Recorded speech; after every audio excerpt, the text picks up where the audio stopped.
Section 4. Accepting sentient consciousness. But these biological and embodied approaches fail to dislodge Cartan World's dismissal of consciousness. Functionalist computational explanations of consciousness are still the mainstream position in contemporary scientific culture. A typical example of this unruffled supremacy of Cartan World's confident conviction that consciousness is a product of computation can be taken from a recent TV documentary on robots. One of the researchers made the unequivocal statement that, of course, robots will inevitably become conscious when their systems are complex enough. This is the real faith of Cartan World's ontology, that information processing and symbol manipulation, all conducted via material, mechanistic, reductive, and predetermined processes, when carried out at a sufficient level of complexity, will magically produce consciousness of some variety or other. In other words, a common Cartan belief is that starting with passive, non-sentient particles of matter and employing nothing but well-understood electrochemical processes, consciousness will eventually appear when a certain threshold of complexity has been crossed. For the Cartan faithful, this would be a merely epiphenomenal version of consciousness. The electrochemical processes in the brain take care of all the causality involved. But for them, it's satisfying to be able to explain or explain away the phenomenon of consciousness of which we are all aware on a daily basis. But when searching for a scientific theory of consciousness, how can we escape this cul-de-sac? Step one in this process is, I believe, to recognize Cartan World for what it truly is.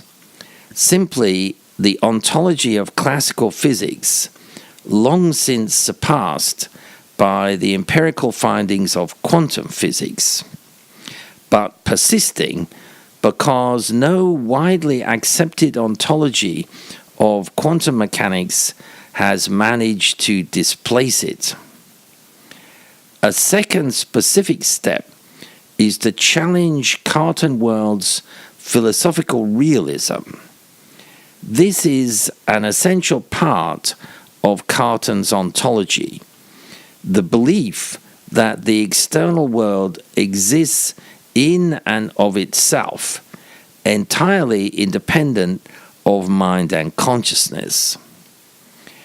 Ironically, this challenging of realism is exactly what quantum mechanics has done empirically, but failed to follow up ontologically. As Stapp points out, the traditional philosophical notion of substance does not apply to the natural ontological character of the physical aspect of quantum theory. This part, he says, is described in terms of a wave function of quantum state. It is a potentia, or tendency for an event to happen. Tendencies for events to happen are not substance-like.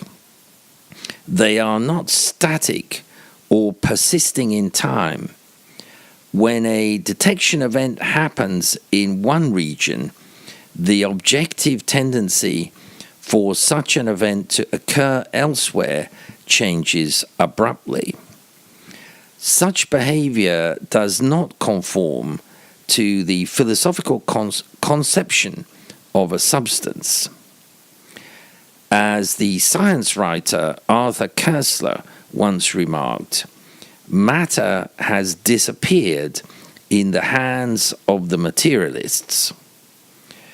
Given this deconstruction of our traditional notion of matter, Stapp says that the state of the brain represents not an evolving material substance, but rather an evolving set of potentialities for a psychophysical event to occur.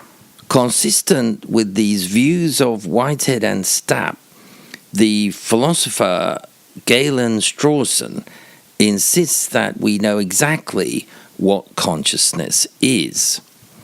And he also provides a pragmatic definition of consciousness.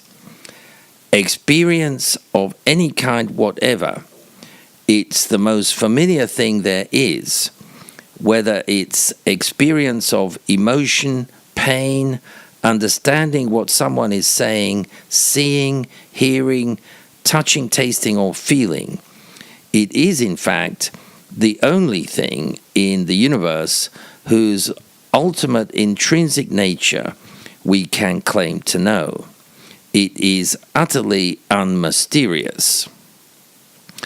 On the other hand, Strawson claims that the nature of physical stuff is mysterious, except insofar as consciousness is itself a form of physical stuff.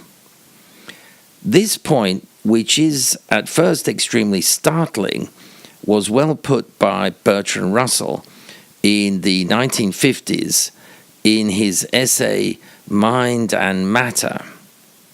He says, "We know nothing about the intrinsic quality of physical events, except when these are mental events that we directly experience.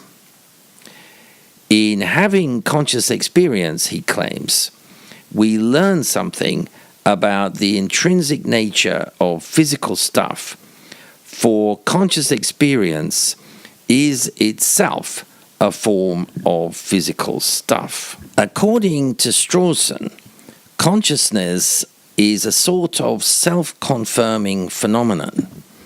He says, "We know what conscious experience is because the having is the knowing.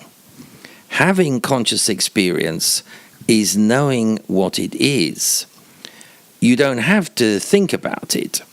It's really much better not to. You just have to have it."